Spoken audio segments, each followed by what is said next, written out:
Good morning बच्चों। आज हम अपने हिंदी पाठ्य पुस्तक का 5वां अध्याय कृपाराम खिड़िया द्वारा रचित राजयारा सोरठा का अध्ययन करेंगे।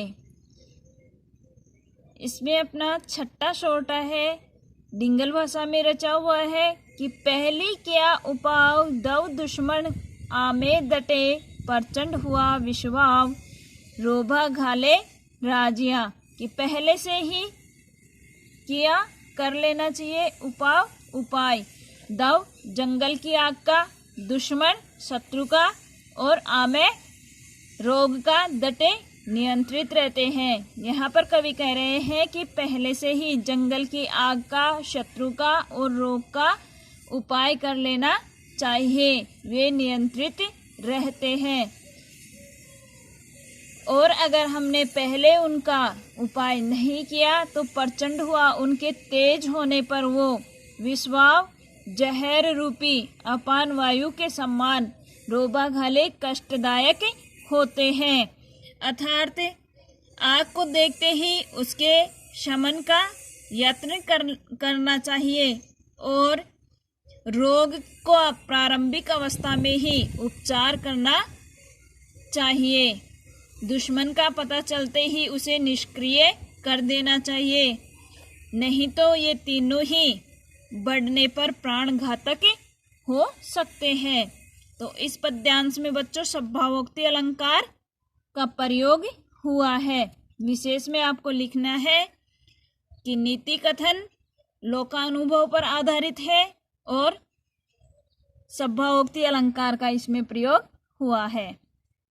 आगे वाला पद्यांश है, हिम्मत कीमत होय बिना हिम्मत कीमत नहीं, करे न आदर कोई रद कागजु राजिया। यहाँ पर कवि कह रहे हैं कि हिम्मत के बल के बिना कीमत होती है, कि बल से ही मूल्यवान वस्तु की कीमत होती है। अर्थात बल से ही, हिम्मत से ही मनुष्य का मूल्यांकन होता है, बिना हिम्मत कीमत नहीं। बिना बल के, बिना मूल्यांकन के मनुष्य का कोई भी कीमत नहीं होती। बिना मूल्यांकन के, बिना हिम्मत के मनुष्य की कोई कीमत नहीं होती। करे न आदर कोई, उसका कोई भी आदर नहीं करता है। अर्थात हिम्मत से ही मनुष्य का आदर होता है। रद्द कागज जो राजिया, जिस प्रकार से रद्दी कागज की कोई महत्व नहीं होता, उसी प्रकार से बिना बल के मनुष्य की कोई कीमत नहीं होती और उसका कोई भी सम्मान नहीं करता। अर्थात कवि यहाँ पर कहना चाह रहे हैं कि जिस मनुष्य में हिम्मत होती है, जोखिम उठा करके वीरतापूर्ण कार्य कर सकता है, बहादुर व्यक्ति का ही दुनिया में सम्मान होता है। उसकी हिम्मत की ही कीमत होती है। और जिस मनुष्य में पराक्रम नहीं होता, अर्थात जो मनुष्य कायर होता है, उसकी कोई कीमत नहीं होती। साहस रहित व्यक्ति को उसी प्रकार से निरर्थक माना जाता है जिस प्रकार से रद्दी कागज को लोग बेकार समझ करके फेंक देते हैं। इसमें विशेष में यमक और दृष्टांत अलंकार का प्रयोग हुआ है। उपजावे अनुराग कोयल मन हरकत करे, कड़वो लागे काग रसना रागुण राजिया। यहाँ पर कवि वाणी का महत्व बताते हुए कहते हैं कि उपजावे उत्पन्न करती है, अनुराग यानी प्रेम, कोयल मन में, हरकत हर्षित करती है, कड़वो लागे काग, और जो कौवा होता है उसकी वो बोली कड़वी लगती है। रसना रा गुण राजिया, रसना जीव रा का गुण राजिया की है राजिया। कोयल मन में, कोयल की जो वाणी है वह मन में अनुराग अर्थात प्रेम को उत्पन्न करती है और मन को प्रसन्नचित करती है, हर्षित करती है। वहीं पर कौवे की जो बोली होती है वह अत्यधिक कड़वी होती है। ये सब जीव का ही गुण है, अर्थात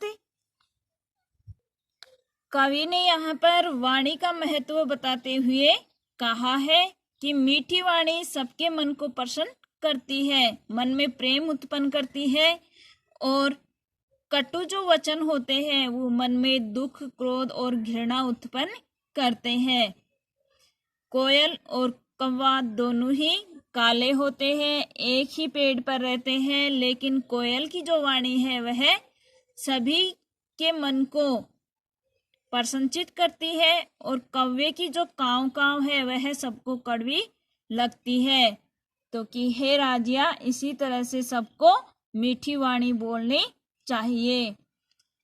प्रस्तुत पद्यांश में अनुप्रास अलंकार का प्रयोग हुआ है, और कोयल व कव्य में वाणी के द्वारा अंतर बताया गया है। कव्य को दुर्जन लोगों का और कोयल को सज्जन लोगों का प्रतीक यहाँ पर बताया गया है। आगे, दूध नीर मिल दोय, हेक जैसी आकृत हुए, करे न न्योरा कोई, राजहंस बिना राजिया। कि हे राजिया, दूध और जल मिलकर के दोनों एक जैसी आकृति में होते हैं, अर्थात एक समान ही हो जाते हैं। उनको राजहंस के बिना कोई भी अलग नहीं कर सकता है, अर्थात दूध और पानी को राजहंस के अलावा कोई भी अलग नहीं कर सकता है।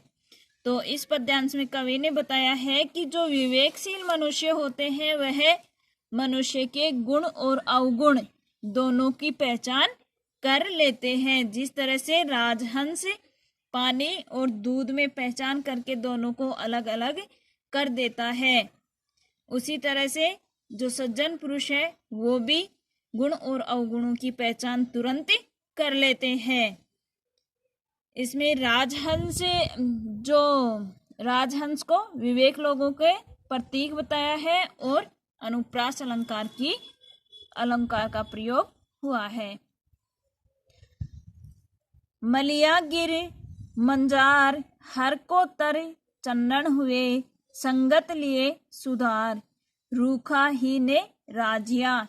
कि हे राजिया, मलियागिर मलय पर्वत, मंजार बीच में, हर को तर यानी हर एक, तर यानी पेड़, चंदन हुए चंदन होता है। कि ऐसा माना जाता है कि मलय पर्वत में जो भी पेड़ उगते हैं वो प्रत्येक पेड़ चंदन के हो जाते हैं। संगत लिए सुधार, रूखा ही ने राजिया, रूखा का यहाँ पर पेड़ होगा कि जो रूखे सूखे पेड़ हैं वो भी चंदन के वृक्षों की संगति पा करके और सुधर करके चंदन के वृक्ष ही बन जाते हैं। अर्थात यहाँ पर कवि कहना चाह रहा है कि जो मलयागिरी पर्वत है वहां पर ऐसी मान्यता है कि कोई भी पेड़ उगता है वह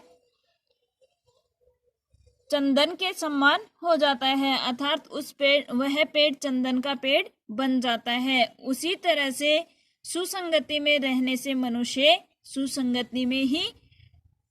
सुसंगति का असर ही होता है। जो दुर्जन व्यक्ति है वह भी सज्जनों की संगति में रह करके और सज्जन व्यक्ति बन सकता है, सुधर करके वह सज्जन व्यक्ति बन सकता है। तो प्रस्तुत पद्यांश में सत्संगति से चरित्र में सुधार होने का वर्णन किया है और इसमें भी अनुप्रास अलंकार है। धन्यवाद।